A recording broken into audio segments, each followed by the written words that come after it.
કેમ છો વિદ્યાર્થી મિત્રો? ધોરણ 10 આઈએમપી ટોપિક ઓક્સિડેશન અને રિડક્શન. તો સૌપ્રથમ ઓક્સિડેશન એટલે શું? કે જે રાસાયણિક પ્રક્રિયામાં પદાર્થનો અણુ કે પરમાણુ શું કરશે? ઓક્સિજન મેળવે અને હાઇડ્રોજન ગુમાવે. ઓક્સિજન મેળવી અને હાઇડ્રોજન ગુમાવે તો એને શું કહેશું આપણે?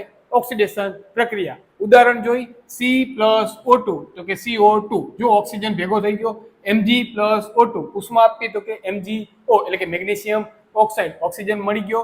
Cu+O2 એટલે કોપર પ્લસ ઓક્સિજન તો કે કોપર ઓક્સાઇડ CuO. હવે રિડક્શન પ્રક્રિયા, તો રિડક્શન પ્રક્રિયા આનાથી સહેજ ઊંધી. તો જે રાસાયણિક પ્રક્રિયામાં પદાર્થનો અણુ કે પરમાણુ શું કરશે?